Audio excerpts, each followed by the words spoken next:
Boa noite a todos, boa noite a todas. São 19h30. Vamos nos lembrar: se o pobre não tem, Deus não permanece. E aí, quem é que está chegando aí? Oi, Luciana, boa noite, paz e bem. Tudo tranquilo? Já sei que eu tô no ar, porque a Luciana entrou, então tô no ar. Sabe, eu falo isso porque teve uma vez que eu fiz uma live muito boa. Quando eu vou ver, eu não tô no ar. Não sei porque eu não entrei naquele dia. Vamos aqui ligar o computador, que eu acabei de chegar da capela. Deu nem para fazer nada, né? Só na correria pura, né? Então vocês imaginam, né? Mas é assim mesmo. Quem é que entrou aí? Gracinha, boa noite, paz e bem. Lena, boa noite, paz e bem. Como é que vocês estão? Eu tô aqui na minha atividade, como sempre, né? Tentando organizar as coisas, né? Tentando achar a página da CNBB que não está entrando. Entrou a página, agora temos que achar o dia certo. Pronto.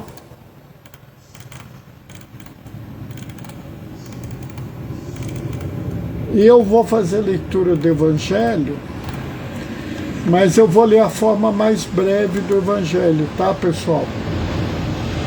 Porque é um Evangelho muito grande. Quem é que entrou aqui? Tayana, acho que é Tayana. Boa noite, paz e bem. Deixa eu pôr aqui porque fica mais fácil de ouvir. Não é problema qualquer aqui, é assim mesmo. Eu e o Instagram não nos damos muito bem. Vira e mexe eu faço uma besteira. Mas tá bom, deixa eu ver aqui, página inicial. Não. Pronto.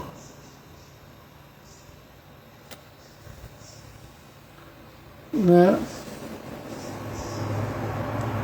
Tayami Kawane, boa noite, paz e bem.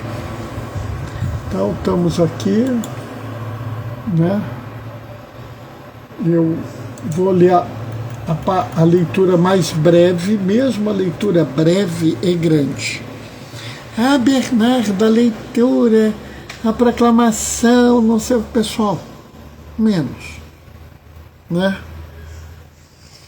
Eu, então, por exemplo, hoje eu tenho aqui um microfonezinho. Mas normalmente nas capelas eu não gosto de usar microfone.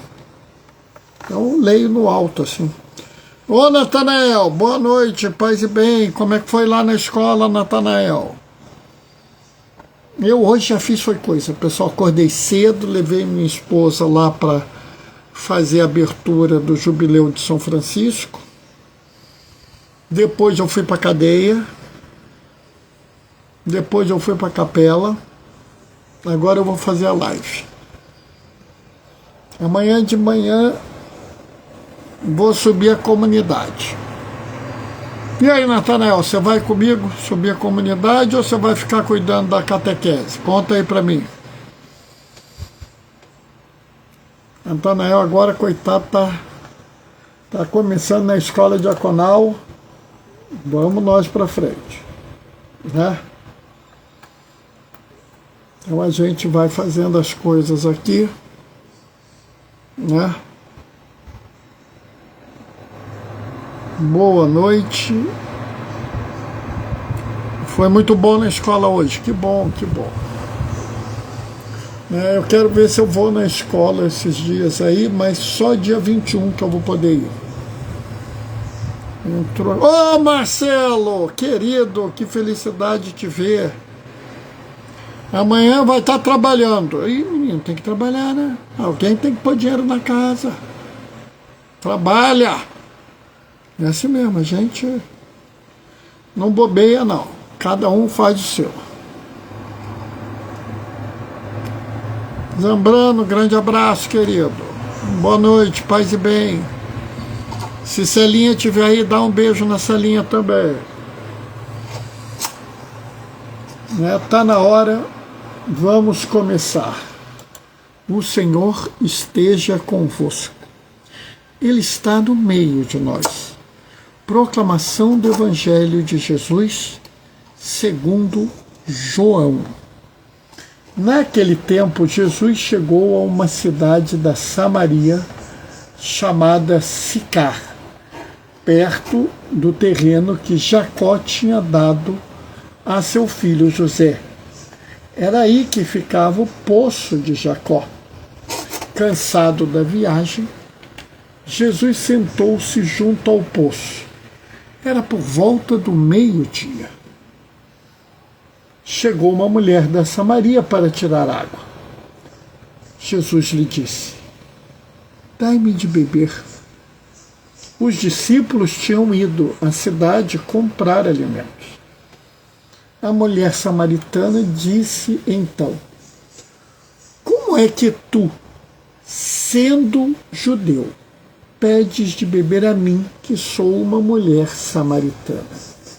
De fato, os judeus não se dão com os samaritanos. Respondeu-lhe Jesus: se tu conhecestes o dom de Deus, e quem é que te pede, dai-me de beber, tu mesma lhe pediria a ele, e ele te daria água viva. A mulher disse a Jesus: Senhor, nem sequer tem um balde, e o poço é fundo. De onde vais tirar a água viva?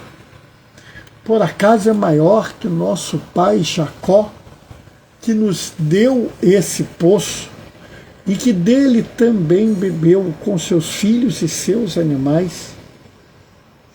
Respondeu Jesus: todo aquele que bebe dessa água terá sede de novo, mas quem beber da água que eu lhe darei, esse nunca mais terá sede.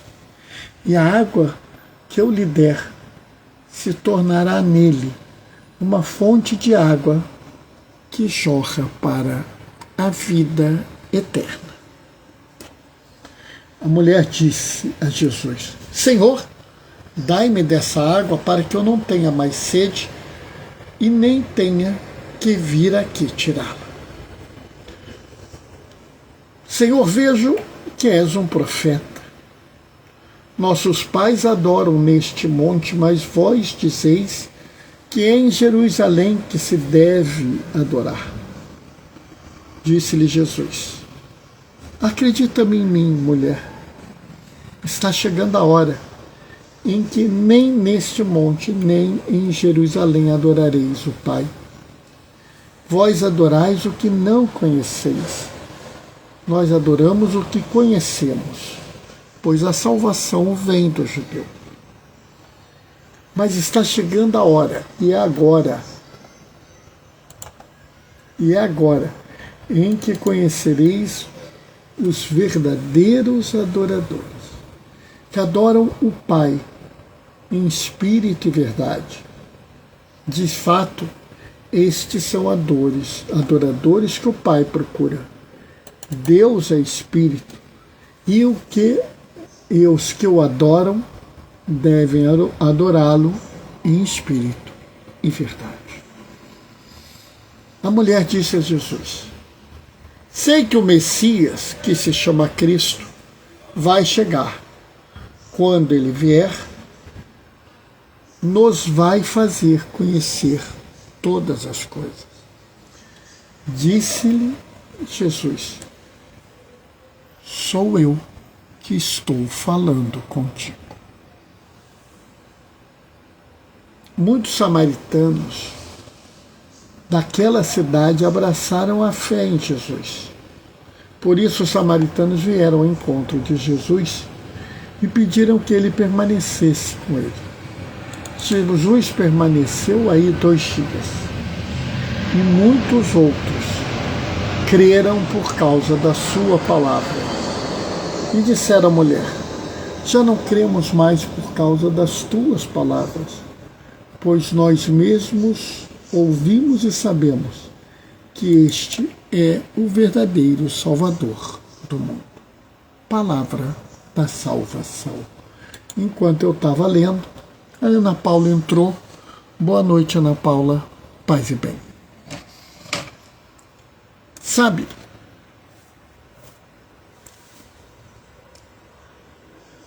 eu estava pensando, e eu vivo dizendo que a palavra de Deus é viva na história.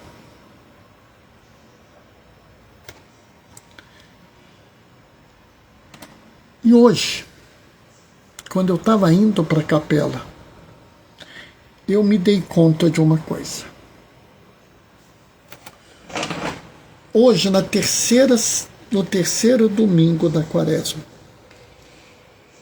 quem é a personagem central? É uma mulher samaritana. E assim, é muito louco. E muito louco. Porque a Samaria é a periferia de Israel.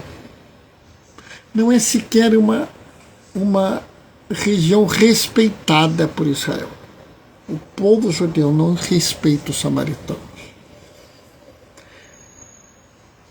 Ela é uma mulher que também não é respeitada pelo povo judeu. Então ela é uma pessoa que não é respeitada, não é contada como pessoa, não é uma testemunha aceita e vive numa região que não é uma região de gente boa, não é região de gente de bem.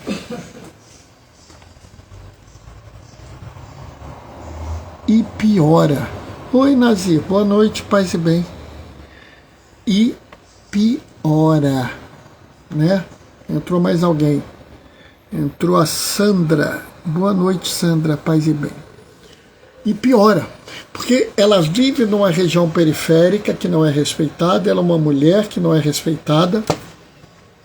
E eu vou fazer uma pergunta para vocês. Por que ela foi pegar água ao meio-dia? Boa noite, paz e bem, responde a Nazir. Por quê? Fala sério, se você mora numa região deserta, com o sol inclemente na sua cabeça, você vai pegar água ao meio-dia? Por que ela não foi pegar água às 8 horas da manhã? Sabe por quê? Porque ela não era uma mulher respeitada pelas mulheres. Ela era uma mulher mal vista pelas mulheres. Essa senhora era a excluída das excluídas na região excluída. Ela era o suprassumo da exclusão, porque não queria o risco de ser vista. É mais ou menos isso, Nazir. As pessoas não queriam ela por perto. É isso mesmo, Nazir. As pessoas não queriam ela por perto. Essa mulher havia sido rejeitada por vários homens. Ela devia ter uma fama horrorosa. E aí aparece Jesus para ela e pede água de beber. É interessante porque Jesus ele tem uma forma de agir que é muito diferente das pessoas hoje em dia. Porque as pessoas de hoje em dia, elas vivem assim: eu sou o melhor pregador, Eu sou aquele que entende das coisas. Eu sei a doutrina da igreja. E Jesus vira para ele e fala assim: você me dá um pouco de água? Jesus se coloca numa posição inferior a ela. E aqui ele nos dá a nossa primeira lição. Aquele que é grande não precisa afirmar a grandeza. E é muito gozado, porque numa dada hora, naquele primeiro momento, a mulher está fechada ao coração. O coração dela está fechado. O senhor é judeu, não vou lhe dar água, não. Você não devia nem estar falando comigo. Você não respeita esse poço aqui. E é muito interessante porque ela fala assim: esse poço nos foi dado por nosso pai Jacó. Ele bebeu água, os filhos dele beberam água, e os animais dele beberam água. E quando eu ouvi essa frase, eu me lembrei da primeira leitura. Porque na primeira leitura, o povo sedento se queixa a Moisés: você nos tirou do Egito para nós, nossos filhos e nossos animais morrerem de sede. E sabe, pessoal, quem nunca teve sede não sabe o que é sede. Sabe, eu tô com sede, eu vou beber água. Aí você vai lá e vai pegar o copo d'água geladinho na geladeira. Isso não é sede. Isso é vontade de beber água. Sede é você estar andando para lá e para cá e não ter água para beber. Sede é você estar embaixo de um sol. Aqui no Rio de vez em quando faz 40 graus. Me lembro uma vez, ano passado, sol de rachar. Sabe, chegava a doer o couro cabeludo. E um mendigo se aproxima de mim: o senhor pode me dar uma ajuda? Eu pego R$4 e dou para ele.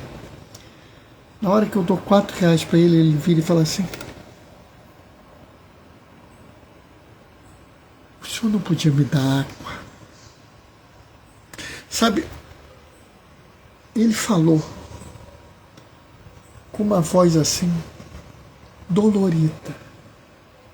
Eu parei. Tinha um bar ali perto, fui no bar. O senhor tem garrafa d'água aí? Tem. Me vê 3. Dessa pequena não, da grande. 3 da grande. Ele me deu 3 garrafas d'água grande. Eu peguei lá e entreguei para ele. Toma, meu senhor. Aí ele olhou para mim assim, com aquela cara assim de uma surpresa. Naquele momento a gente olha o que significa ter sede. E o que é bonito. Ele saiu, eu fingi que ia embora, fiquei olhando ele de longe, e ele foi dividir a água.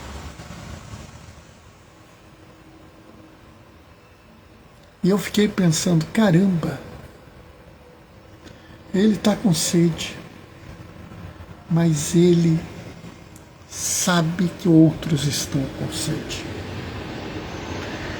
E ontem, lendo a segunda leitura, porque aqui na segunda leitura,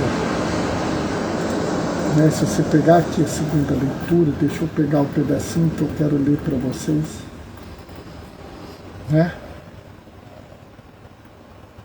Porque o amor de Deus foi derramado em nossos corações pelo Espírito Santo que nos foi dado. Sabe, o amor de Deus foi derramado naquele homem. Não foi a água que eu dei, não. Não pense nisso. O amor de Deus foi derramado no coração daquele homem porque ele levou a água para os outros. É mais ou menos o que está no refrão do Salmo, né? o refrão do Salmo: hoje não fecheis o vosso coração, mas ouvi a voz do Senhor. Naquele momento, o homem com sede, o homem carente, o homem precisando, divide o que tem com os outros, para que os outros não tenham sede.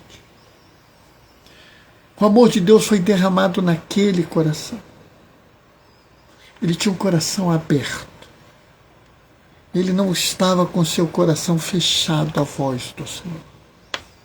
E por isso, ele dividiu. Como aqueles homens e mulheres que estavam no deserto, no Êxodo, sofrendo pela sede, chegam ao ponto de querer voltar ao cativeiro.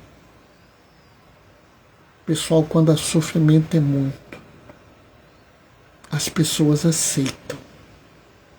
Aceitam a violência, aceitam a opressão, aceitam a escravidão. Quando o sofrimento é demais, as pessoas aceitam a opressão. Mas o nosso Deus é o Deus que liberta, é o Deus que salva, é o Deus que não permite a escravidão. E por isso, ele pede que Moisés toque a pedra e brota a água. E a água corre. E lá, séculos depois, Jesus fala: e a água que brota, a água viva brota para a vida eterna. A água é derramada em nós. E derramada em nós, segue para o mundo.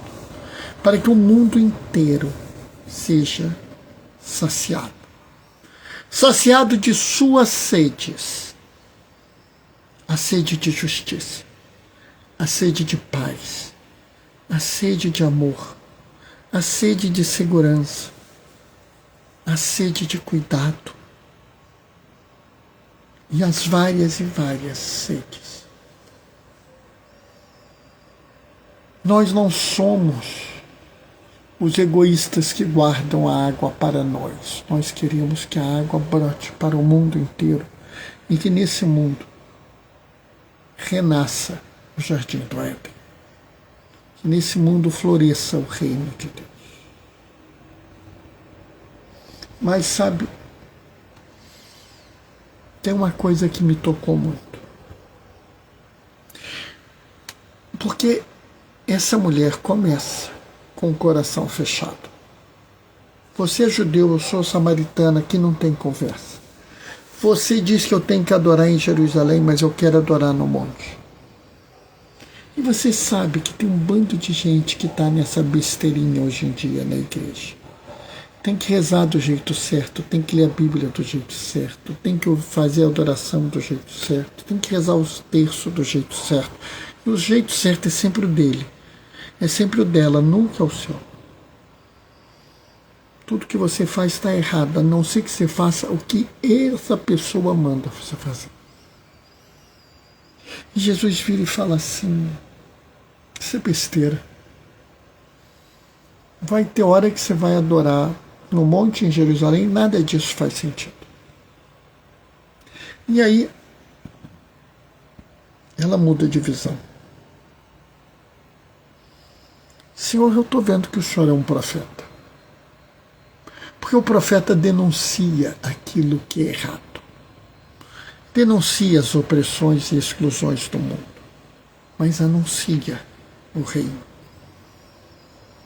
Jesus, aquele judeu conversando com a samaritana, mostra que a rivalidade entre os povos não faz sentido.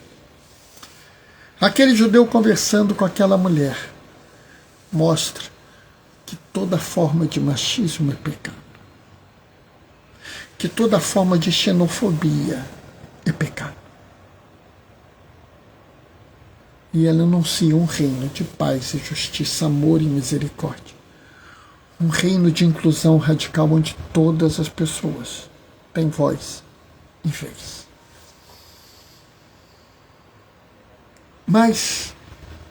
num dado momento ela vai adiante. Senhor, me disseram que o Messias deve vir. E aí é que vem o ponto mais surpreendente do Evangelho. E que provavelmente ninguém nunca deu importância, pelo menos você nunca ouviu alguém dar a importância que eu estou dando. Na periferia de Israel, na região que ninguém respeita, uma mulher que não é respeitada, uma mulher que não é respeitada, excluída pelas outras mulheres, uma mulher que tudo pesa contra ela, ouve pela primeira vez no Evangelho de João: sou eu aquele que você espera. O Senhor não se revelou para os grandes e poderosos. O Senhor não se revelou para os fortes, para os ricos, para os sábios. Se revela para os pobres e excluídos. E dentro dos pobres e excluídos, para os rejeitados. E dentro dos rejeitados, para uma mulher que sofre o preconceito. E dentro das mulheres que sofrem o preconceito, para uma que é excluída. Ali, no suprassumo da exclusão, ali aonde reina toda a condenação, ali onde reina tudo que exclui e oprime, a humanidade ouve a voz: sim, sou eu que falo com você. Ali, a luz brilhou nas trevas da morte, a água da vida transporta para o mundo. E todos nós seremos saciados. Dá o que pensar. E mais ainda me dá o que pensar hoje. Porque nós estamos já celebrando o terceiro domingo do tempo comum. E no terceiro domingo do tempo comum caiu esse ano no dia 8 de março, o Dia Internacional da Mulher. Bernardo, o que tem a ver isso? Tem a ver porque nós precisamos levantar a voz para clamar pela defesa das mulheres, para clamar por uma sociedade justa, para condenar toda forma de feminicídio, para condenar toda forma de machismo, para dizer que as mulheres têm direitos iguais aos homens e que é obrigação protegê-las. Não porque elas são o sexo frágil, não porque elas são delicadas, não porque elas são indefesas, mas por uma questão de justiça, por uma questão de respeito à dignidade da pessoa humana, por uma questão de proteção da vida. Porque nós não oprimimos o povo, nós não aceitamos a sede de paz, a sede de tranquilidade, a sede de segurança, a sede de justiça. Nós somos o povo da água viva, que brota no coração daqueles que estão abertos, que jorra para o mundo, para que floresça o reino de Deus, para que ele exista. E ele não vai existir enquanto nós não assumirmos esse papel. Enquanto nós não olharmos para as samaritanas no poço e dizermos: eu queria ser você. Eu queria ter o meu coração aberto. Oi, Terezinha, boa noite, paz e bem. E eu, acima de tudo, quero um mundo de paz e justiça. Amém? Bem, essa foi a reflexão de hoje. São 8 horas. Espero que vocês tenham gostado. Espero que tenha provocado vocês, desestabilizado. Se alguém ficou aborrecido, chateado, nervoso com o que eu falei, por favor, pode se manifestar. Ah, Bernardo, a live acabou, eu só vi depois. Põe um comentário, não tem problema nenhum. Tá? Se você gostou, põe um comentário, não tem problema nenhum. O que não dá é a gente fechar o coração. Não fecheis o vosso coração, como outrora vossos pais me fizeram, quando duvidaram de minhas obras. Oxalá ouvisse hoje a minha voz, abri o vosso coração, mudai o mundo. Isso que o Senhor nos pede hoje. É esse o nosso compromisso. Bom, eu vou me despedir deixando a minha bênção. O Senhor esteja convosco, Ele está no meio de nós. Por intercessão de Maria Madalena, por intercessão da Samaritana, desça sobre vós e permaneça para sempre a bênção do Deus Todo-Poderoso no amor, aquele que é Pai, Filho e Espírito Santo. Segunda-feira, 19h30, a gente se vê. Até lá. Beijos e bênçãos. Tchau, tchau, pessoal.